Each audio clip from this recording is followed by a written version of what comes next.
And I want to go to where it says settlement fees, informed consent. Okay? I don't have no page numbers, but it should be your third page in, and it should say House Bill 1888. Maybe a second page in. Second page of the handout says settlement fees, informed consent. Did everybody find that? Because I want to make sure that we reemphasize and talk about this. In the state of Virginia, there is not an allowance for split settlements. Never was, never should have been done, okay? And people still did it. So a few years ago, you might remember, you got something that said no more split settlements, because that comes under the insurance arm of the state of Virginia. And they said there never was such a thing. So what happened is, in your sales contract, it says there's only one settlement agent. Okay? There can only be one settlement agent in a transaction. However, everyone in the state of Virginia has the right to be represented by an attorney. You understand the difference? Okay? So, why in reality did we have split settlements? Was it because buyers said, if I can't use this settlement company, I'm not going to go to settlement? Or the seller said, if I can't use this settlement company, I'm not going to do this deal? They had no clue. Who really wanted to split settlements? The agents and the companies, because if they had an ownership interest in a title company, that's where the profit was. Okay? But when they came out with this ruling and said, stop doing this, we had some unscrupulous title companies start really raising the fees on sellers. Not the buyer, on the sellers. Okay? So this is what the new law in Virginia says. The settlement agent may not collect any fees from a represented seller payable to the settlement agent or its subsidiaries, affiliates, or subcontractors without first obtaining the written consent of the seller's counsel. So if your seller is really that concerned about the transaction and they want representation, and RTS is the settlement agent, okay, then they could hire an attorney. You understand the difference? So, or let's take it, reverse it. Some other company is doing the settlement, but your seller wants representation. They wouldn't put in the contract RTS title. They would put Louisa Miranda White, attorney. Now, if that is in the contract, the settlement company cannot charge any fees, settlement fees, without the written permission of the attorney. So if I was a seller, I'd probably write in there that I reserve the right to be represented by whatever the attorney is, counsel, just to put the other side on notice. Don't try to what? Charge and rip us off. Okay? Now, in most cases, would you even need an attorney in most transactions? No, probably not, because can any of the paperwork be changed? You know, it's called the golden rule, right? Person that has the gold makes the rule. And if you won't do what they want, you're not getting the loan. But if you think it's going to be contentious, then put the attorney in there. Okay, but no longer a title company. Can only be one. The other one on the next page, protection of escrow funds. In the state of Virginia, How many days does the broker have to put the earnest money deposit check in the bank if they are the escrow agent? 5 business banking days, right?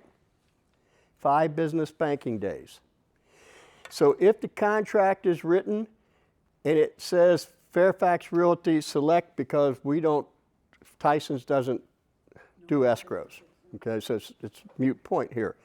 But if it says Fairfax Realty Select, they'd hold escrow accounts, then that broker has to have the check in the bank within 5 business banking days.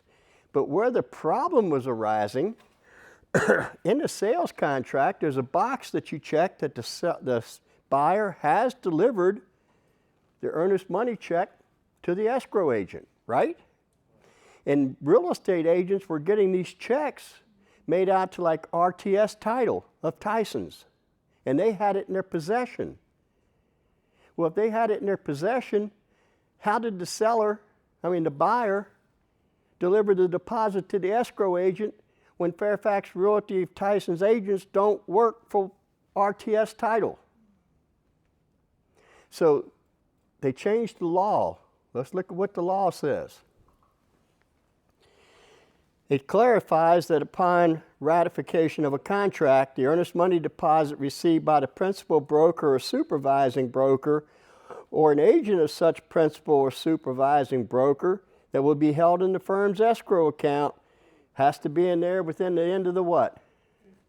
5th business banking days, right? Now, unless agreed otherwise in writing by the principals to the transaction. So can they adjust that 5 days? Yes. Sure. I mean, if I'm a purchaser and I'm going to give you a check for $10,000 and that's all I really have for my closing cost and down payment, and I'm going to have a home inspection, why would I want my earnest money deposit deposited before I remove my contingency for my home inspection? Wouldn't make any sense to me. Now, I'm not talking the market where your contract wouldn't get accepted and whatever. I'm talking about, think about the process here, right? Now, because even if I void my contract under the home inspection contingency, I still don't get my money back until what happens? All parties sign off, okay? So, but here's where the interesting part comes in.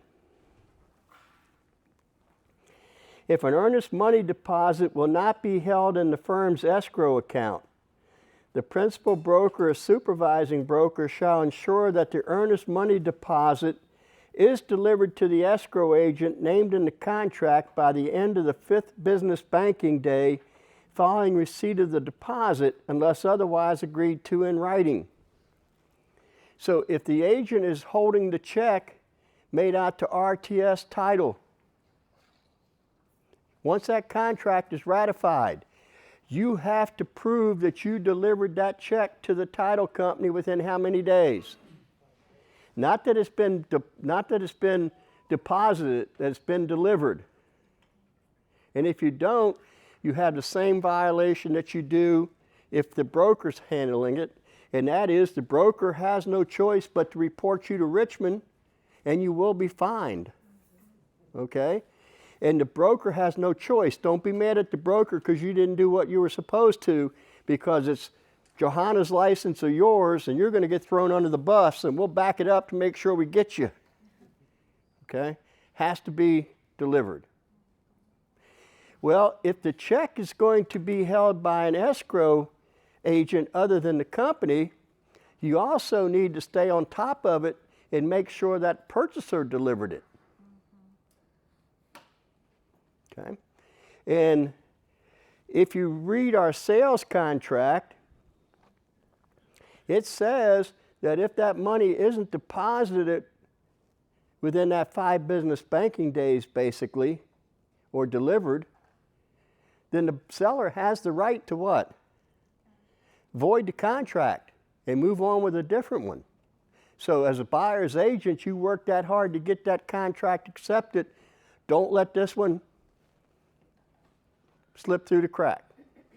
I included here from Virginia Association of Realtors, the next page, the form that they have for earnest money deposit confirmation. I highly recommend that you use this form, whoever the title company is, and get them to sign off on it and have it in your folder so you can prove the 5 days. Everybody okay with this and understand? Good. Any questions about the escrow process? Because this is the biggest money maker for DPOR. Okay, it's a big money maker. So, in a normal contract, when is the contract ratified? We have the seller who just signed the last change, and it mirrors the document that the buyer sent over. You have ratification. Our contract says and delivered, so that's when you start counting the 5 days. Okay, but what about a short sale? What about a short sale? Everybody know what a short sale is? Seller's got to owes more than what, okay? When is a short sale contract ratified, and when does that check have to go in the bank? Same thing. Okay? In a short sale, who owns the property? The bank doesn't own it. Who owns it? The seller. Who's buying it? The buyer. When you have ratification, how many days before that check has to be in the bank? 5 business banking days, not 5 business banking days after approval of the bank. That is called a contingency, just like financing and home inspection. So, if that buyer doesn't want their check deposited within 5 days, you have to change that date in the contract. And if it's a short sale, NVAR has a short sale listing and a short sale contract addendum forms you should be using. And we're starting to see some short sales again. Okay? Everybody clear on that? Good. Next form I have for you. It's NVAR form K004, so it's been around as long as I have. Okay? And that's 48 years, right, in this industry. Brokerage Representation Agreement Amendment. You used to be able to void your listing with this, cancel your listing. You can no longer do that with this form. Okay? This form is only for changing the listing price, extending the period to re-enter into MLS, temporarily off the market, and withdrawn from MLS. Withdrawn from MLS does not mean there's no longer a listing. So if you are using the system to find people to contact about selling their home, if it's in withdrawn status, do not call them. The broker still has a listing, and you are violating the code of ethics, and you will be found guilty. If you're using one of these automated systems that send out stuff to people, make sure the instructions do not send anything to withdrawn status. It has to be canceled or expired. Okay? And I can't help you in a hearing if you get charged with that other than to tell you, plead guilty and pay. Okay? But they added to this form also your buyer-tenant agreement. It used to be only for sellers. It's also now for your buyer-broker agreement, which is the next page, right? So you can extend the expiration date or other. And this might come into play when we discuss this lawsuit and commissions. But they've updated this form to take off canceling or voiding the listing and buyer-broker agreement. The next forms replaced it. Now, for many years, you may have heard me say there is If I tell you you're no longer my agent, you're not my agent anymore. I don't care what you have in writing. Okay? That is a personal services contract. If I tell you to take my listing out of the computer, don't tell me you have a signed agreement. You withdraw it from the MLS. You understand? It doesn't mean you're not entitled to damages under the contractual relationship they entered into saying they would pay you. Two different things. So what they came up with, because that's what our law said all along, what they came up with is two new forms. K-1398, notice to terminate the brokerage agreement. So if that buyer or that seller sends this form over, you're no longer their what? Agent. Okay? I'm not going to go through each individual paragraph of this. You can read it. If you had a question, then I'll go back and cover it. But that's coupled with the next form, which is K-1399, which is the release of the brokerage representation agreement. Two different actions, right? One, you're not my agent anymore, and I want you to cancel the agreement completely. There is a paragraph in both the listing and the buyer-broker agreement that you will let them out if they pay X amount of dollars. So if you had like $5,000 in that paragraph for them to end the agreement, if they sent the notice to terminate and the release of the brokerage agreement with the money, it's over. They're out of there. So we have different forms for canceling or voiding your listing agreements, etc. Everybody understand how those work? Yes. Are you seeing a lot of early termination fees in the agreements these days? A lot of what? Early termination fees in the agreements? It's usually left blank, to be truthful. Okay. Okay? It's really up to you and the brokerage. But I'm telling you, most of them I see have nothing in there. And why? Realistically, why? Agents are afraid to ask for it. For some reason, we're afraid to talk about commission and that how do we get paid? The very thing that we get paid, we're afraid to talk about. We're afraid to tell a buyer, I'm working for you. You really should be what? Paying me. Seller, I'm working for you. Well, you don't have a problem telling the seller they owe you money, right? So don't be afraid to discuss it. Matter of fact, when we look at this lawsuit, what was the key word to all these lawsuits? It was called transparency. Start telling the people the what? The truth right up front, and you won't have a problem. Transparency. But we sort of talked in vague language, like, my fee will be as per MLS. What? Don't you know what you're worth? Okay. We'll get into that in a few minutes. The last form is a real important one. If you're not using this in every transaction, start. Okay? Buyer's acknowledgement of potential adverse consequences.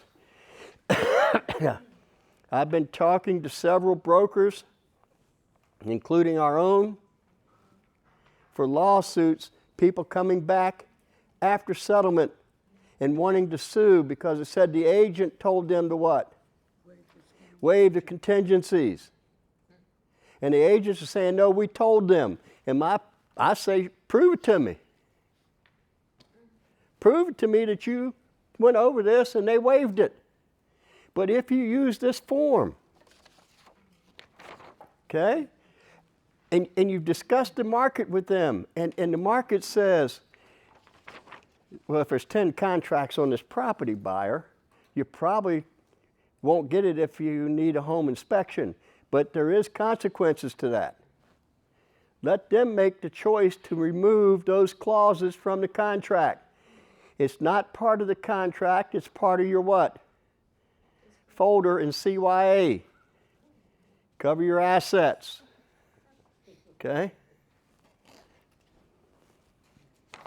So, please use this form. Okay? Now, VICA shared one with me. What association was that you gave me? They had like 15 things listed. Prince George's or one of those associations. He shared with me a form we can't use unless you're a member of that association. But man, they listed like 15 items. So in both of these lawsuits, if the agent had that, it'd be a moot point. Now, I could argue, and I did, and gave my opinion why the lawsuit probably wouldn't go against the company and how the agent will win in the end.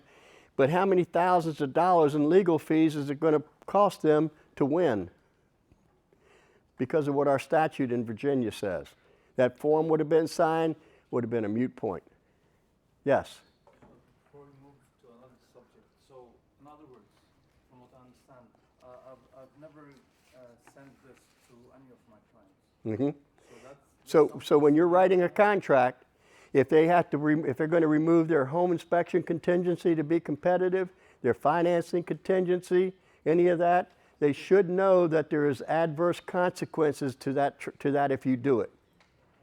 Okay? And by signing that form, they're acknowledging that I told you to pull it out. So we only send them this? If they were going to remove the contingencies from contracts. Okay? Let's take a look at that form real quickly to make sure everybody understands, because I like this form. Look, back in 1995, when Buyer's Agency came out, I created my own form, and it said, above the objection of my agent, I have decided to remove the following clauses from my sales contract to be competitive in the marketplace. So I started doing this 40 years ago, 30 years, whatever, 30 years ago, right? So it just says, in submitting an offer, certain contract provisions may be waived or not utilized, some of which referenced below. Buyer's decision regarding these and other contract terms may lead to potentially adverse consequences. In the case we have here, people moved in and found uneven floors, and they were there when they bought the house, okay? And then they got a structural engineer in, they're talking first $40,000, now it's what, $25,000 to correct the problem, and they wanted to sue the seller. And I said, good luck. In Virginia, you're going to sue a seller for you not finding something wrong with their house? Well, they should have told us. Not in Virginia. There's only 7 things a seller has to tell in Virginia. Well, they put carpet down so we couldn't find it. Prove that they put the carpet down so you couldn't find it. All they're going to say is we put the carpet down to make our house more what? More beautiful, attractive. Our agent told us staging. So the lawyer knew they didn't have a chance against the seller, so they're just pulling straws to see if they can get something out of the what? Buyer's agent and the listing company. Is it not the latent defect that you're not supposed to cover up? The seller can cover it up. You got to prove they covered it up so they couldn't find it.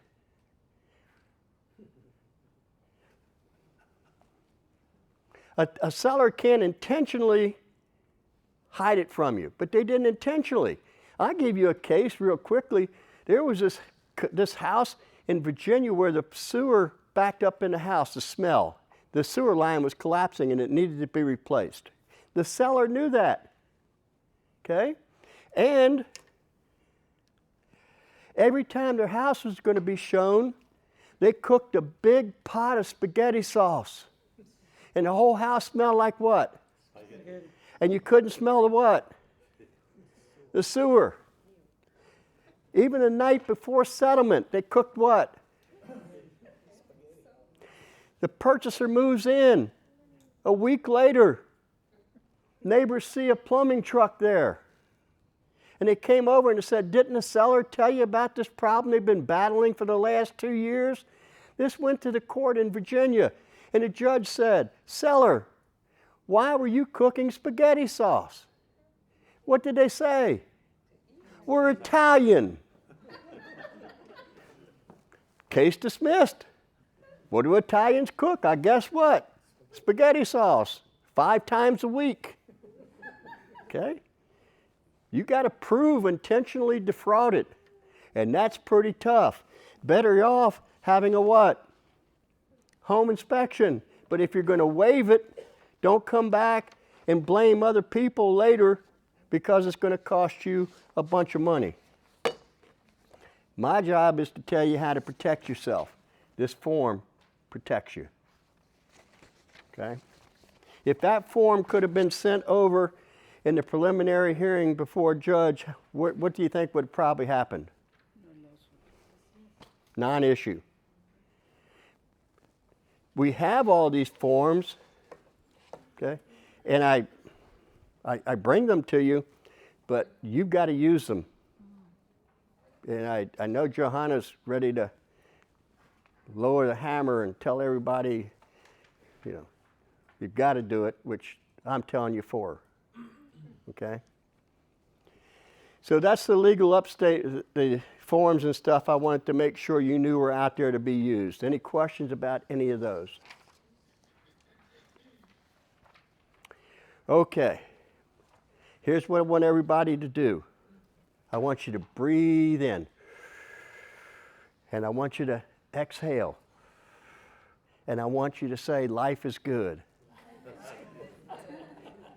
It is not coming to an end. The sky is not falling. Okay? This is a bump in the road. All right? Everybody's concerned about the lawsuits and we're going to be out of business. I taught at the board yesterday, and one of the members came in and asked the ladies in the education department what they were going to be doing after July 15th, and were they losing their jobs. I said, what? Okay? Let me tell you something. For as long as I can remember, sellers sell houses. Buyers what? They're not going to stop on July 15th. Don't freak out. Here's what I want you to freak out about. The court in D.C. said the Justice Department can open up their investigations again. That's not going to kill us. Okay? And I want to tell you, what caused all of this is us. Okay? For over 30 years in my classrooms, I have been telling people, tell the buyer you're working for them, who owes you the commission? And he'll tell you, you heard me, who owes the commission? The buyer. I've been telling you guys this for 30 plus years, and we still have a trouble addressing the commission. And everything we're going to talk about in the Justice Department ruling, except for one, is already law in Virginia. This shouldn't bother you.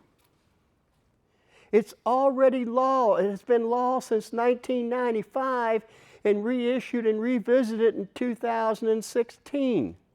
These lawsuits cover the period of what? 2016 to 22. Why haven't we seen copycat lawsuits in Virginia yet? I'm not saying it couldn't happen, but why haven't we seen them?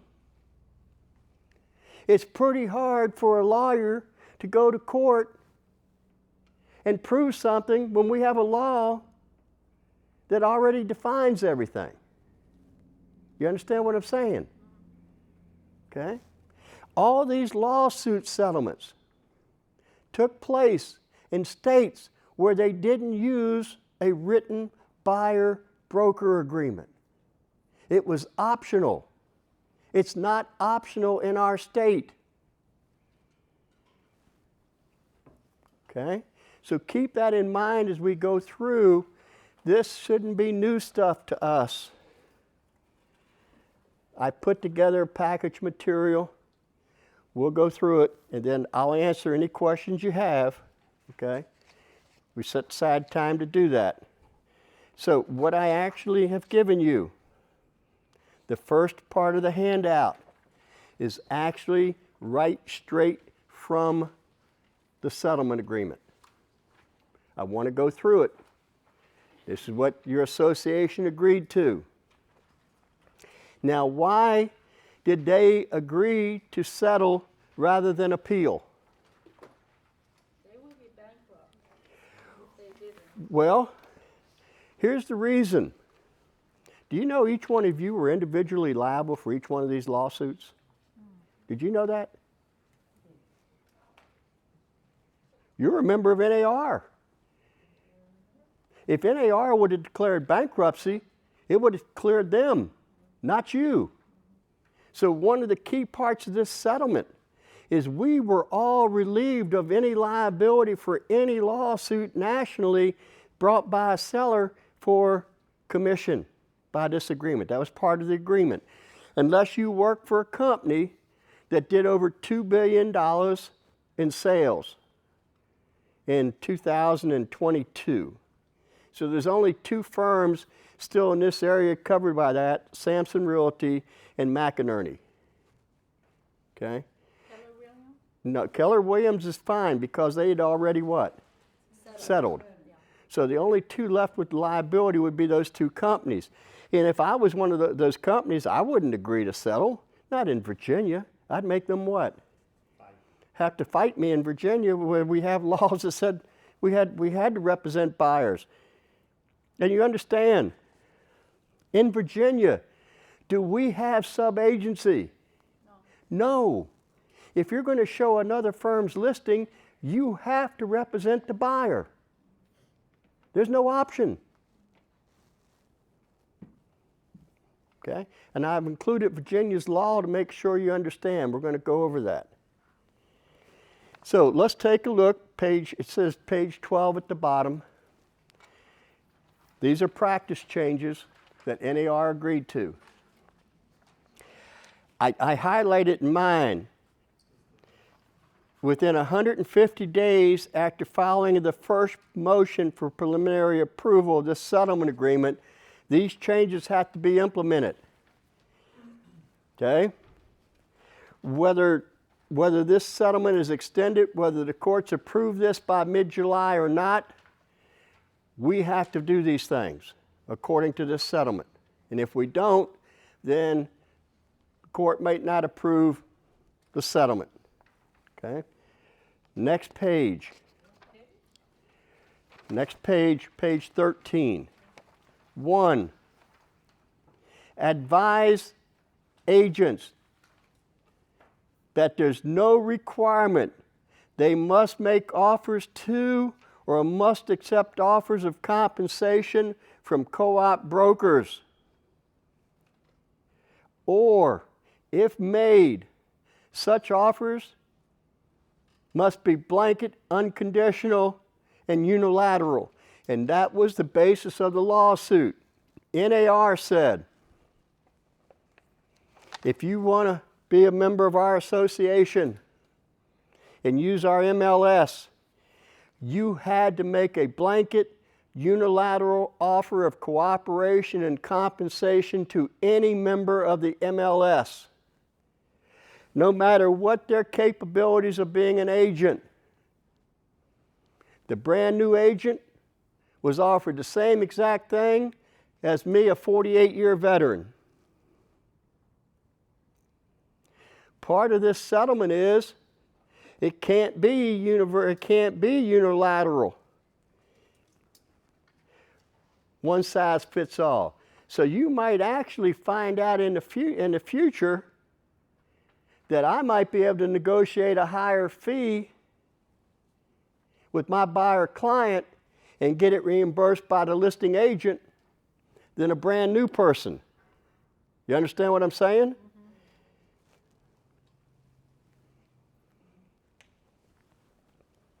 Breathe in. Breathe out. We're all going to survive, right? Okay? You're just going to have to change a few things, but you will survive. And I'm going to tell you, here's my opinion. We'll lose about 40% of the agents Oh, yeah. that shouldn't even have been in the business in the first place. And the ones that know how to do it are going to double their income. So for those people here, I have no doubt that you're going to double your income in the future if you start doing what we're going to train you to do in additional sessions. Because the other people are going to what? Quit and go get a real job. Okay? So basically, the commission will be negotiable. Right. So, and I always thought that. And it won't be in a computer. Right. So that, and we're going to cover how that will take place. Now, what I'm telling you today, you may have to come back to an additional session after the Justice Department gets involved, because they're filing a friend of the court brief now that the court here said they could get back involved, saying they don't like this settlement, because this settlement pretty much protected the same way we did business, except for now it can't be published in the what? MLS. The Justice Department wants the rule that a seller can't give a buyer's agent anything.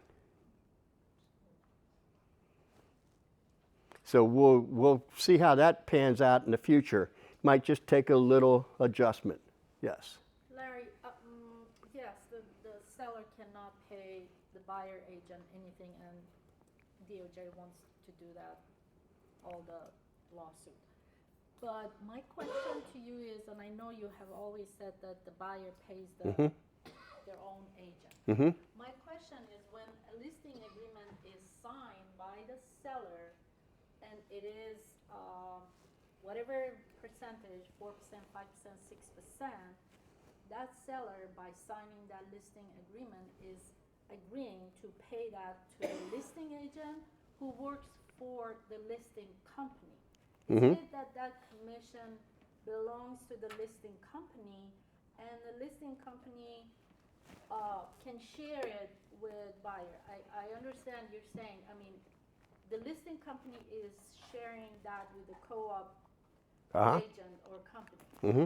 So why is it that, the seller can say, I'm not going to pay? I mean, it is out of their control at that point. It's not out of their control. And that's what this settlement, it should have never been out of the control of the seller. Here's what happened. I'm going to stop you right here, because here's what happened. Okay? Most listing agents said, the total commission will be this, and I'm going to give this much to the other side. They never told the seller they had an option to say what? No. None. Mm-hmm. No. Mm-hmm. And when they wanted to put a low commission to the co-op broker, the listing agent probably said what? Nobody's going to show. What were you thinking? And so the sellers in these lawsuits said, well, if you check the MLS, it seems like it's always the same figure to the buyer's agent. So you guys must have gotten together as an industry and decided it would be what? At least this. And the agents were saying, if it wasn't, nobody will show your listing. And you wonder why we ended up in court in an antitrust lawsuit? My presentation for the last 30 years, seller, for all the services I just described, I'm going to provide to you. My fee is X%. Now, there'll probably be a buyer's agent on the other side because of our statute. Okay? And the buyer probably doesn't have the money to what? To pay that agent. So, how much, if any, would you like to add to my compensation to offer the buyer's agent reimbursement on behalf of their buyer client? It's always been separate from me. And that would be the total. And if they tell me 0, back then it had to be at least $1 and that's gone too. But if they said $1, I'd say, okay, here's what we'll do. We'll try this, okay? We'll try marketing at that. And in 30 days, if your property, or 2 weeks, your property hasn't sold, we'll re-examine our market analysis.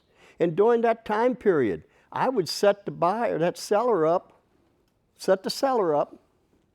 on an automatic email search as if they were buying their property. So that they could see every house that had what? Gone under contract during that time period, and they could see what the commission was being paid. I didn't tell them to do it, okay? But it had to be their what? Their choice. But agents are afraid to discuss compensation. I don't understand why I go to my doctor's, first thing that receptionist asks for is my what? My insurance cards, or do you have the check to pay today? And my lawyer is the same way. Okay? Why do you devalue yourself? Why have you always let the listing agent determine your value as a buyer's agent? Because we'd write in our buyer-broker agreement, as per MLS. What? So to me, this is not earth-shattering. To me, this is the way business should have been done all along. And if people had listened to me for the last 30 years, we probably wouldn't have had this. But at the same time, there's somebody needs. Don't use the word but. Please do me a favor. In my classes, never use the word but. Okay? No, I hate but. Okay? And here's why. When you use the word but, you told the other party everything they just told you had no merit. Now listen to my question to my side. So in negotiations, this is negotiations, change that word but to what? And. Acknowledge that you just heard what I had to say and it had value. And now what? So let's try that again. What was your question? So, and There we go. who is going to educate the buyer The buyer's agent. to pay? The buyer's agent should have been doing it all I along. understand it's our duty to do that. Yes. But then again, they're not going to listen. They're going to go. They don't have any choice. If they want representation, they're going to have to pay. Maybe, I'm going to get to that in the end, how this can be handled, okay? We're going to get to that in the end. But let me make this point, and I'm going to end on positive, but I'm giving you the negatives now. In Virginia, when must a buyer-broker agreement be signed by the buyer? Before showing. When they engage you, which means before you show a property. Before you show a property, when they engage you, in their mind, when you became their agent, you have to have it in writing. What does the lawsuit say? When do you have to have the buyer-broker agreement signed? Before you show a house. It's been our law since 1995. Okay? Before you show a house. Now, realistically, when do most agents get the buyer-broker agreement signed?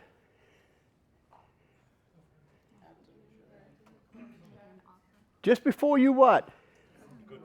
You write the offer. Why? Why, when the state said it had to be done now, why do you wait till just before you write the offer? Come on, you're among friends. This is educational, why we have to change. Because there's a paragraph where you had to discuss what? What you were getting paid. And in that paragraph, it says 3 different times, who pays you? The buyer, 3 different times. But if we can wait till we're ready to write the contract, they're not going to pay attention to that buyer-broker agreement because they really want the what? The court said, stop. You have to do this. You have to tell them the truth up front.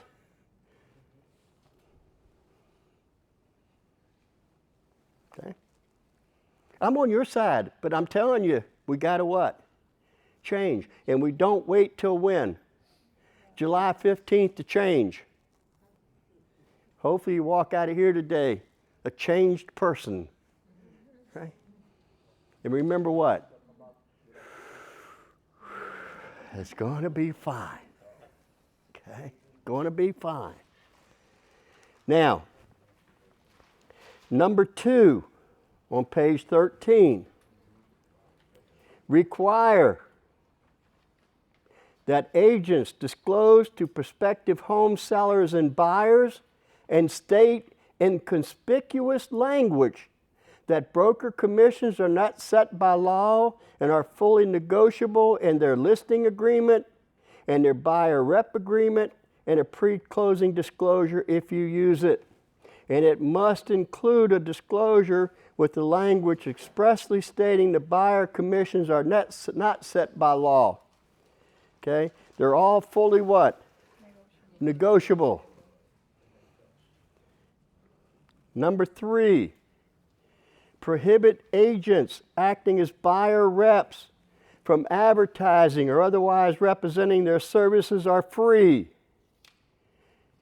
If you are receiving money from anywhere, it is not free. So unless you are operating as a nonprofit, okay, you can't say my services are free.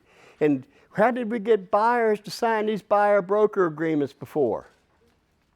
Doesn't cost you anything. Who's paying the commission? Which now there's a new round of lawsuits coming from the same attorney that represented sellers, and they're representing what party? The buyers. Because the buyers are saying, wait a minute. They told us as per MLS, we didn't know that this was negotiated. We thought it was what? Fixed, normal, usual, because every listing had this amount of money.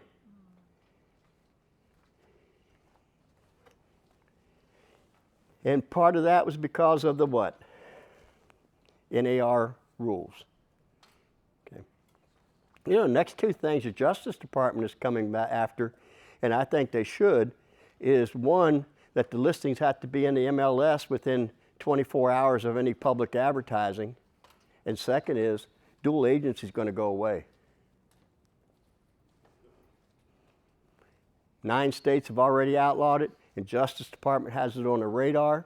They said this makes absolutely no sense, and it shouldn't be allowed. So even now, the companies that have teams that have the buyer agent and the listing agent, okay, that's still dual agency for a brokerage.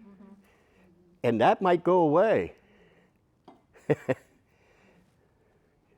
Because how often is that really explained to people? Never. Yes. Is there a workaround? No workarounds. Nope.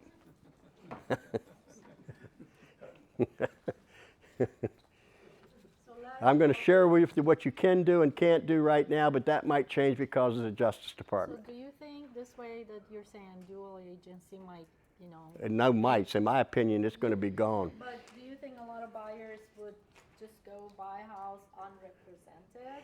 Well, how did they do it? How did they do it until 30 years ago? I mean, I wasn't an agent. We all agents had to represent what party? The seller. Seller. So buyers didn't have any representation, so they were basically on their own. Look, they just did a study with people that know about these lawsuits, and they said, buyer, would you use a buyer's agent still, knowing that you have to pay them? And 80-some% said, yes, we need to be what? But let me ask you a question. You're a buyer's agent. What do you do? A lot. What? Don't tell me a lot. What do you do? I do a lot. Don't tell me a lot. What do you do?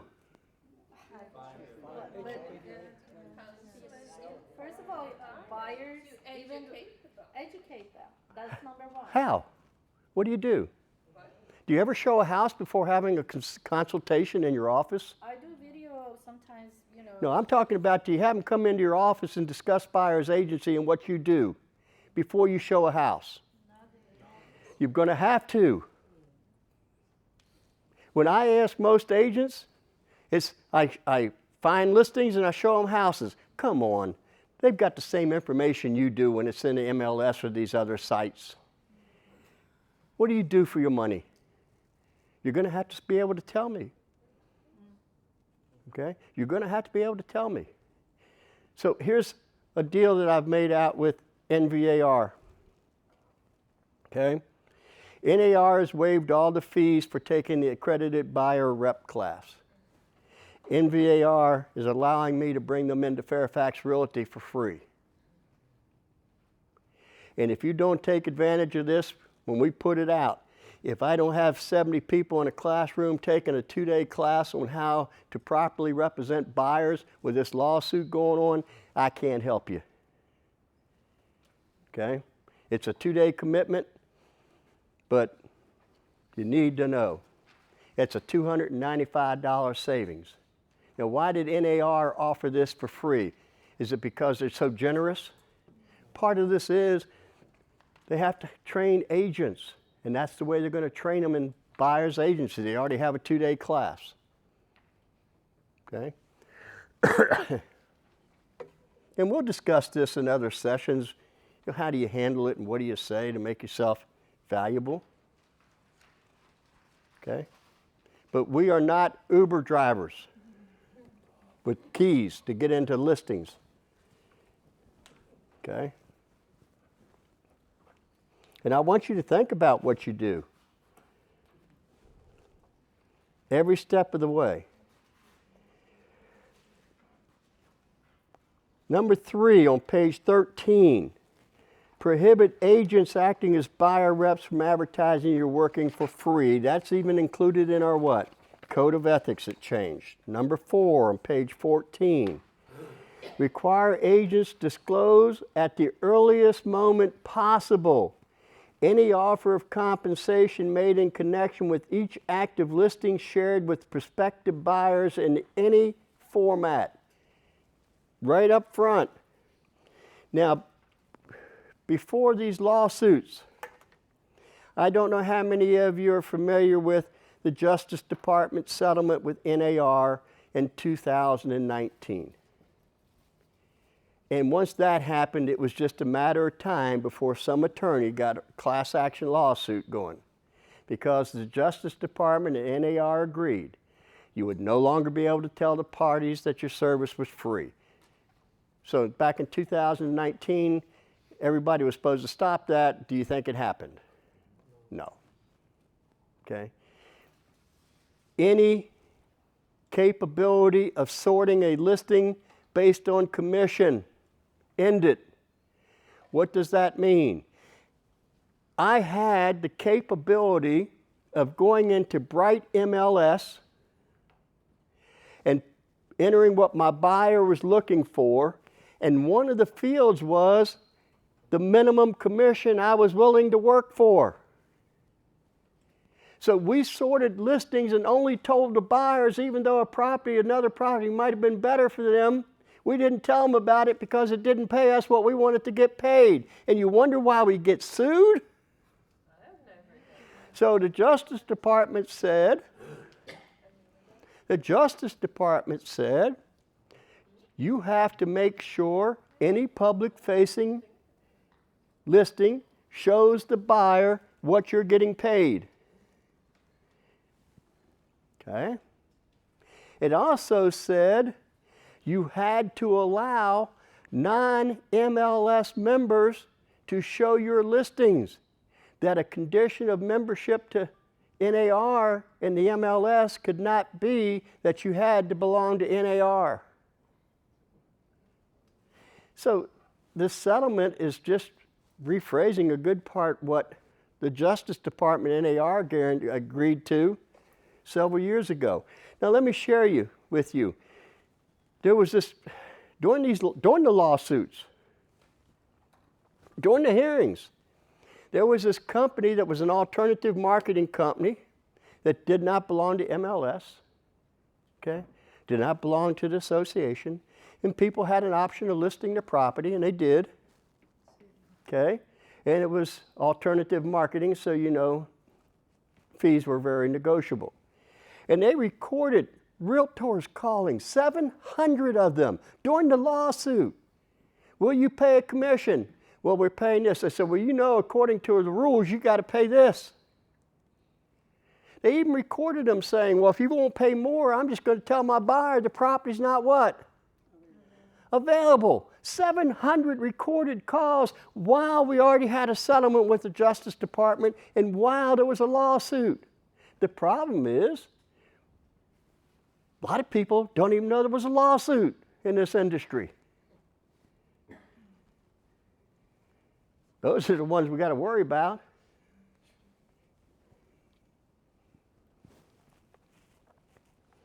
Now, number 5, prohibit you from utilizing any technology or taking any manual actions to filter out or restrict listings that are searchable by and displayed to consumers based on the level of compensation offered to any co-op broker unless directed to do so by the client. If it says 0 in the system, you better let your party know right now today. But in the future, you're going to have to call, and if the other agent says we're not offering any compensation, you can't eliminate that property. Who has to eliminate it? Your buyer, because who's paying you the commission?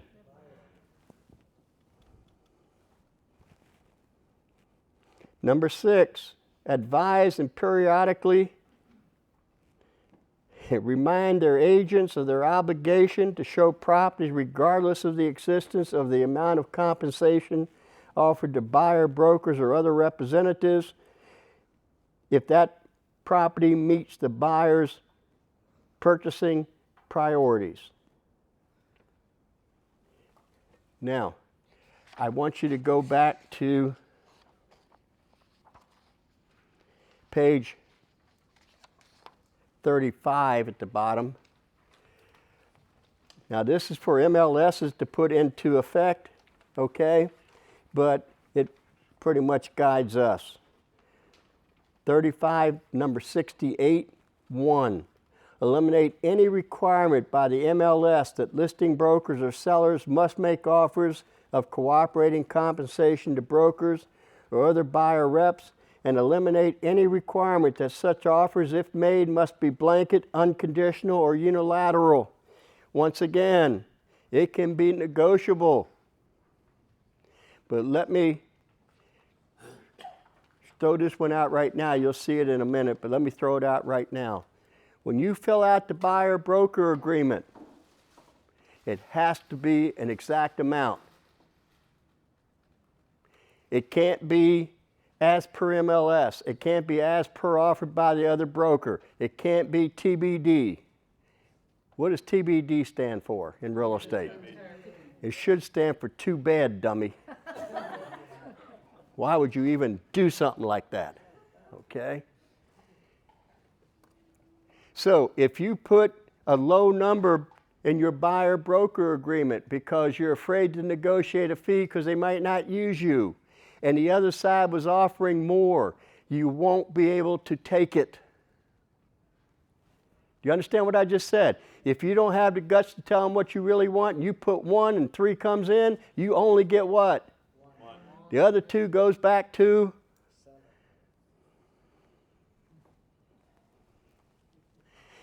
So when this marketplace changes, and it will, in about 3 years, we'll be back the other way, okay?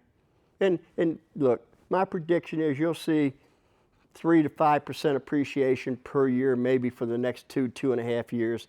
Then we're going to see you might even see properties go down about 5%. That's my prediction, okay? My predictions are pretty good because like 2 years ago, I told everybody to write down 8% October 2023, and that 8% was the interest rates will be 8% in October 2023, and I told them 2 years ago, and people looked at me like I was what? Crazy. And what were the interest rates in October 2023? 8%. This is not rocket scientist stuff. This is real estate, okay? And the federal government could not sustain buying down the mortgage-backed securities to keep the interest rate at 3.5% to 4%. And unless inflation changes and government debt comes down, They're not going to buy the rates down again. So you might as well prepare your buyers. You might see 6.5% again. You're never going to see, until they can buy it down again, 3.5%, because it's now true market. And if I can invest my money on a short term at 8%, why would I offer it to him for 30 years at 3.5%? It's called economics, right?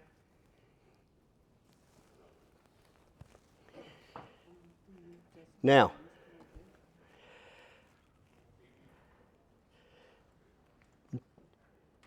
number 2, prohibit MLS participants and other real estate agents and sellers from making offers of compensation to the MLS co-op brokers or other buyers through the MLS. Matter of fact, you see the next one says they have to eliminate any field that deals with co-op compensation. Right?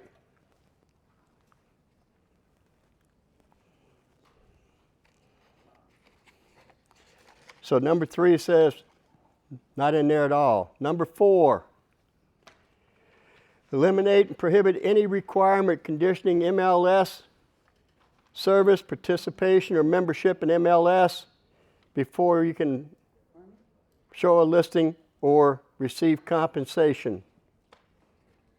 5, agree not to create or facilitate or support any non-MLS mechanism providing listing information to an internet aggregate, okay, if it's for the purpose of distributing commissions. So when we start talking about is there workarounds, not through MLS or that type of thing.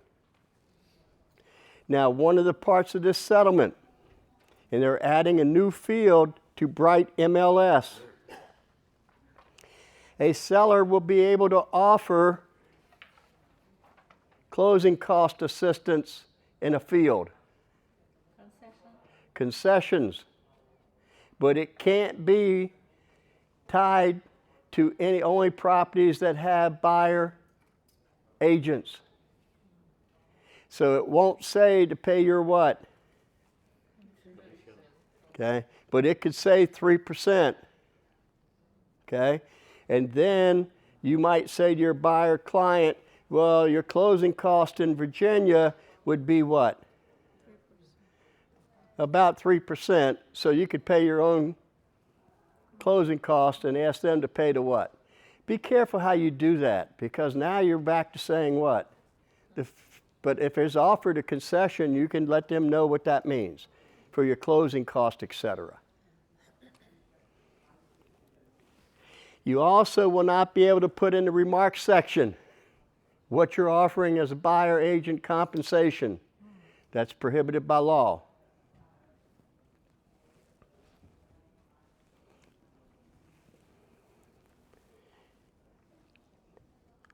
Number 6, require that all MLS participants working with a buyer enter into a written agreement before the buyer tours any home. Any home. Once again, to us, that should not be a what? That should not be a problem. Okay? Let me shut this. Okay. They were talking out there and it was bothering me, so I don't know. It must have been bothering you guys a little bit. Okay. So, should that be a problem to us in Virginia? No, our law already what? Requires it. The problem that I would see in Virginia, if anybody ever started questioning our system, is if they started interviewing buyers and asked them when they signed a buyer-broker agreement. I could see in the day in Virginia where the broker requires you to submit the buyer-broker agreement to them before you show properties. Okay? I mean, with electronics, how hard is that to do? Okay? Now, this written agreement, okay, to the extent that you'll receive compensation from any source, must specify and conspicuously disclose the amount of rate of compensation it will receive and how this amount will be determined. B, the amount of compensation must be objectively ascertainable and may not be open-ended. In other words, buyer-broker compensation shall be whatever the seller is offering to the buyers.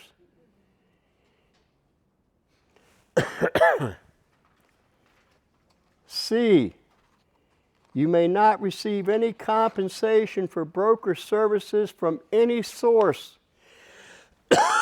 that exceeds the amount or rate agreed to in the agreement with the buyer.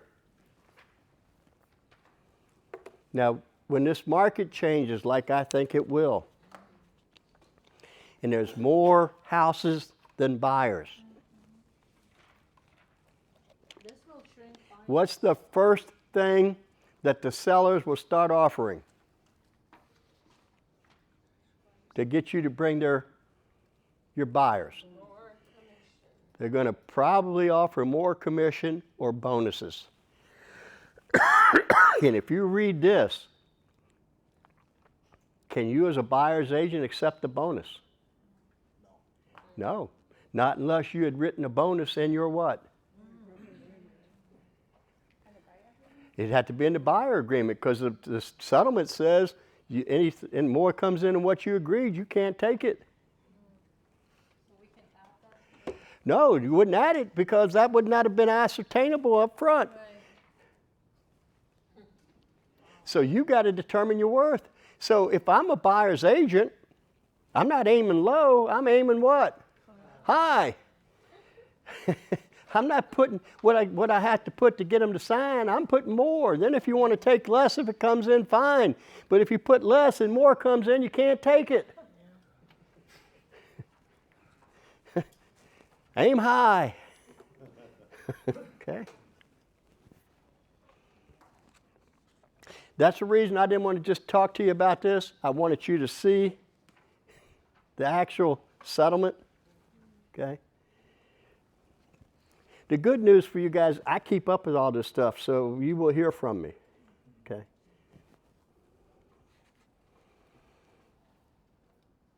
Number 7, prohibits you from representing to a client or customer that your brokerage services are free or available at no cost to their clients unless they receive no financial compensation from any source. Okay? You saw that with us, right? 8, require MLS participants acting for sellers to conspicuously disclose to sellers and obtain seller approval for any payment or offer of payment that the listing broker or seller will make to another broker, agent, or representative acting for buyers. And such disclosure must be in writing, provided in advance of any payment or agreement to pay another broker acting for buyers, and specify the amount of rate of any such payment. So even as a listing agent, if you call me and say, look, can we negotiate what you're offering? And they say, sure, we'll give you 0.5%. They can't do that. They have to go back to the seller and get the seller to amend their what? Listing agreement to agree to it.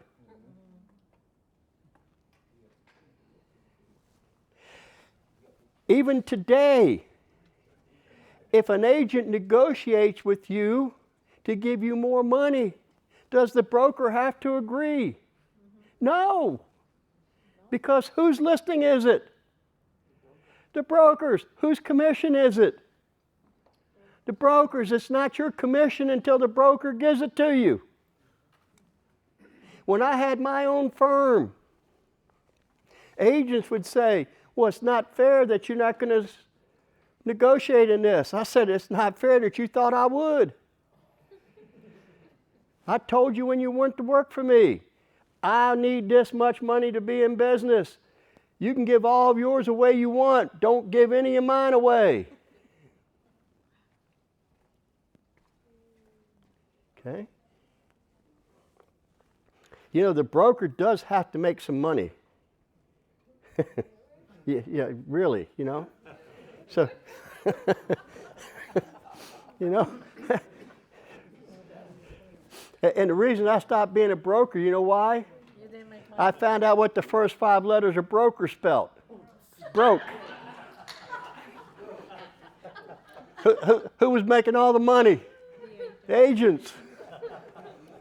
I like working for you. I hope so. Okay.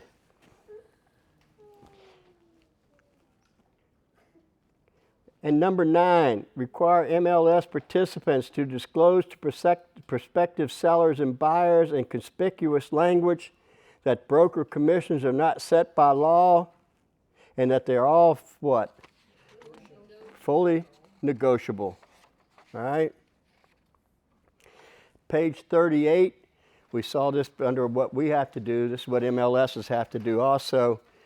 Number 11, you can't filter out or restrict MLS listings communicated to your customers based on the amount of what? Compensation, unless they give you written instructions otherwise. So you could put in your buyer-broker agreement where they say, I don't want to see any property that might be in my best interest because it's not paying you what you want to get paid. You can get what I call a disloyalty clause signed. Okay.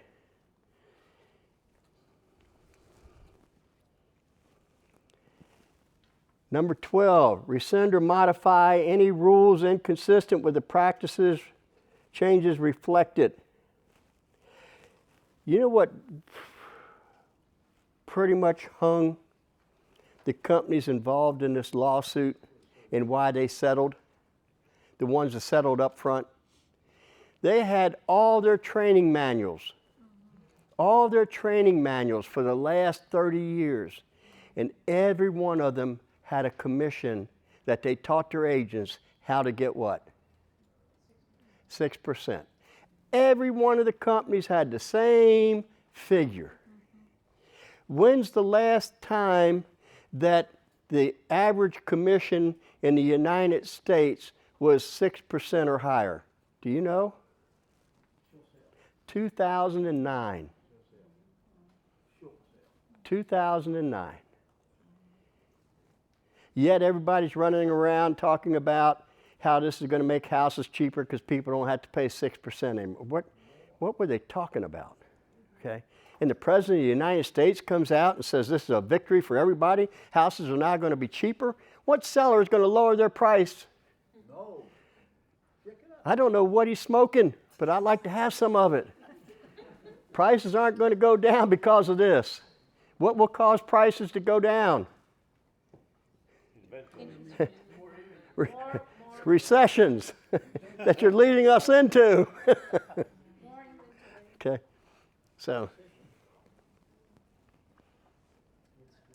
And also, we have to provide training. It says companies and you know,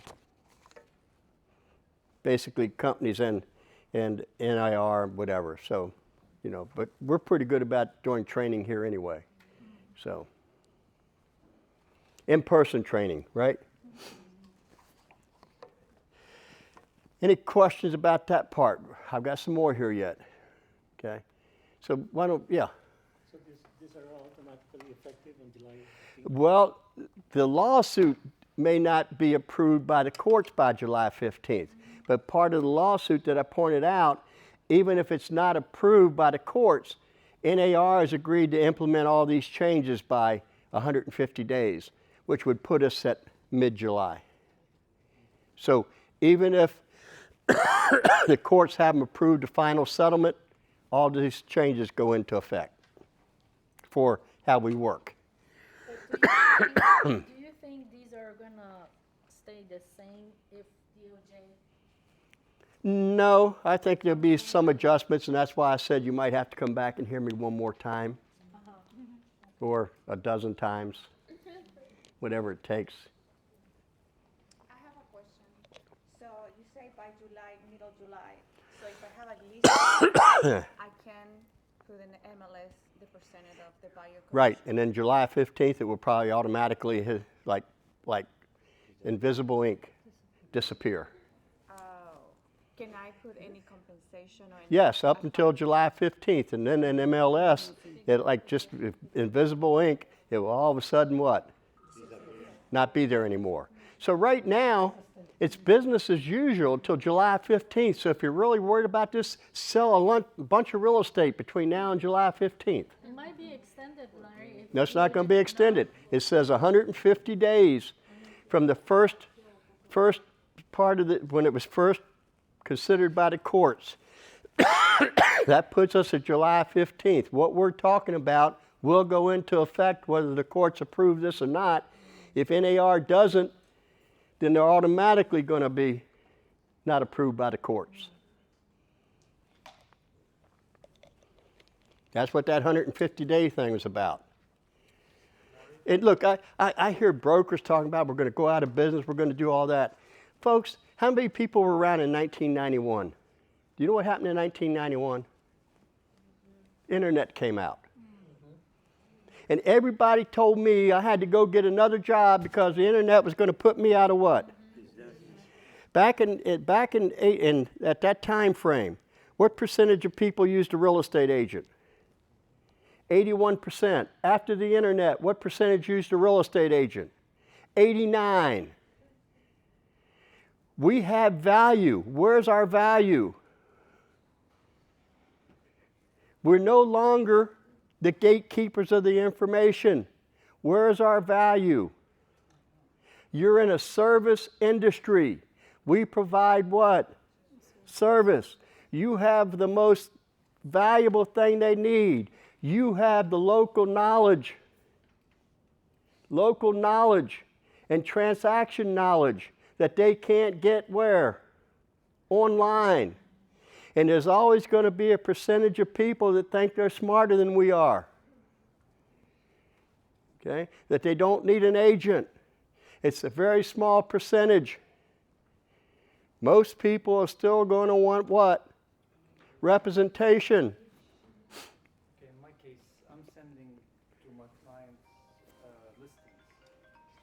Most probably like within 4 months they will buy.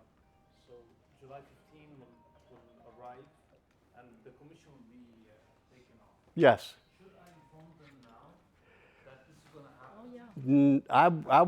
I wouldn't involve my client in it. You will no longer be printed what you get. Now you'll have to call the other agent and ask them what the compensation will be on behalf of your client. Okay? So I'm not sure that I'm going to be telling my buyer clients that this is going to happen July 15th. The commission won't be displayed because they probably don't care. You have an agreement with them, don't you? So what's going to change? What's the biggest change to us? It won't be in the what? What does that mean? It doesn't mean right now that you can't have an individual website with all your listings and put the compensation offer on your website. It doesn't mean you can't put the compensation even on the sign that you'll give to a buyer's agent. It doesn't mean you can't put flyers out. You can do all that. It just can't be in the what? MLS. Now, when the Justice Department gets involved, that might change because they don't want any compensation coming from the what? Seller to the buyer's agents. For what reason, I don't know, but they don't want it. That might be the biggest change we have to talk about. Larry, what I meant, like, do we tell them that the seller might not give? Well, they should be telling them that now. Okay, so if I send them a listing, I should. If it's on there, then if they're under contract by July 15th and there was a fee in there, you'll get the fee. Okay? But after that, After that, the fee, if they offered the fee before, they probably still offering it. You just have to now do what? Call the agent and make sure. Yeah. Look, is it in the seller's best interest to still allow their listing agent to pay compensation? Yes. Why? Advertising. Most of them, they don't have any money. Okay, so if it's a VA purchaser, Can they pay any commission to an agent? No. So that's probably about 25% of your market. Why do people use FHA financing? Because they don't have money. So we're probably wiping out another 25% of your market. Why do people use 5 and 10% down conventional Fannie Mae and Freddie Mac loans? Because they don't have what? Money. So pretty much you're limiting your listing to what pool of people? People that have cash who can pay their agent anyway. So seller, how do you want to handle it? It's up to you. Okay? But right now, you've been benefiting from the competition of 18,000 agents all fighting over your home because of what? Lack of what? Look, I hear this all the time. There's a lack of inventory. There is not a lack of inventory. Stop saying that. There's the same number of houses out there today that were there yesterday. What's there a lack of? Listed properties. And why are we restricting our buyer clients to only listed properties? Why? Because you don't think they're really your client and they're not paying you, the seller's paying it? Go back to prior to 1995. Man, I can go all the way back before MLS. Okay. So, but go back to 95. Prior to that, we all had to represent what party? Seller. And who paid us? The seller. So my job was to keep every buyer only interested in listed properties. I couldn't tell them about any other property because if I did, I was breaking our law. And we told everybody that we were working for the seller no matter which company we were because we were, and who was paying us. Okay? Fast forward to today. Okay? Where everybody calls themselves a buyer's agent. And where do they find the property for their buyer client? MLS. You tell me what changed. You're still restricting buyers to only listed properties, and you're still telling them it didn't cost them anything because who was paying us? Look, if I'm paying him to find me a house, did I ask him to find me a house that I'm in competition with 18 other people's contracts that have to pay $100,000 more than what they're asking? Or did I hire him to go out and maybe find me a house that's not what? Listed. And if I could find you a house that's not listed, would it be worth $15,000 to you in commission versus having to pay $100,000 more? Probably. Do we ever give them that option? Or do we set them up on an automatic email search and only let them know about the properties that are available because we don't want to work? But if I'm going to work for you, really work for you, you're what? You're paying me. If you'd have gone to a seller and said, look, seller, here's the way it works. Total compensation will be X%. And I'm going to keep X% and I want to offer Y to the other side. Okay? And here's what you have to understand about the Y I'm offering to the other side. You understand what that buyer's agent's job is? Do you understand what the buyer's agent's job is, seller? It's not to represent you, although it's probably happening because we're bringing you these offers and waiving everything, okay? But that buyer's agent job is to take advantage of you, to beat you up, to grind you into the ground, get the best deal they can for what party? Do you really want to pay them? Do you really want to pay them to do that?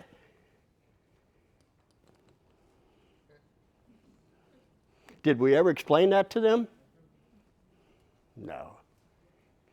It's just the way it's done, right?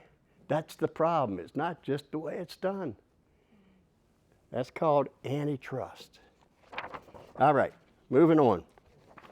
Next handout that you have is the NAR fact sheet. Now, I recommend you spend some time on NAR's site if you really want to understand this. Okay? It's in the same package. I just separated mine by paper clips so I could find it. Okay? So, and it talks about implications for members, and we've gone over all that. I just wanted you to have it. Okay? Nothing earth-shattering there.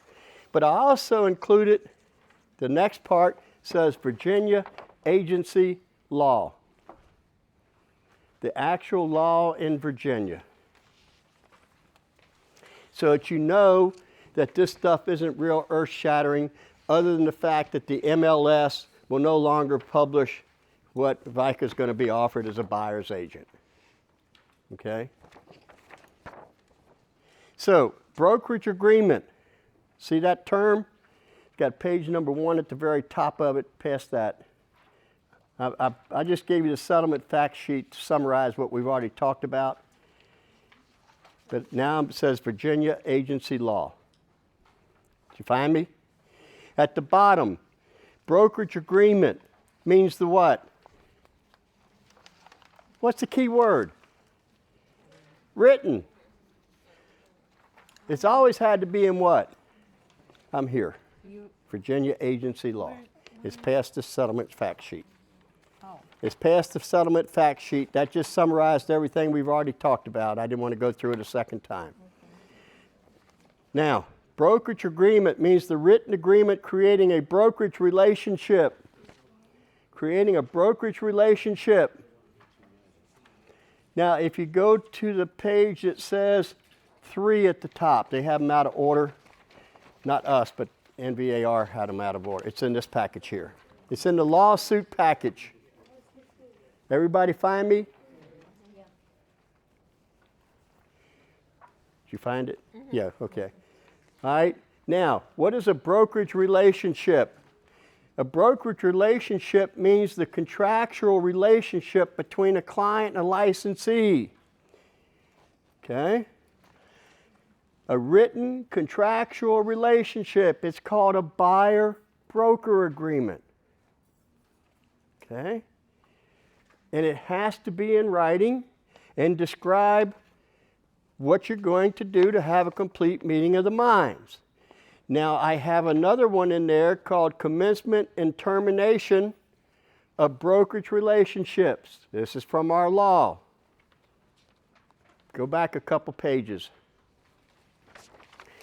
This is a minimum what has to be in writing. It says 54.12137. It looks like this. Commencement of brokerage relationships. Go towards the back of your package. Looks like this. Back the other way, Bob. It's after the Virginia agency statute, just right after it. I'm sorry we didn't have page numbers on this, but I pulled this from a lot of different sources. Everybody find it? So, yeah, commencement of relationships. Back further. It's right after the law. There, you got it right there. Okay? Now this is what our law says. Very first sentence. The brokerage relationship, which is a written what? Contractual relationship, shall commence at the time the client what? Engages you. What does that mean? Well, Virginia says it's when, in their mind, they think you became their agent, and their words or actions can create that time frame. So why try to read my mind or understand my body language? What do? Just get the stupid thing signed up front before you show a property. Which is what the law says. We have to get out.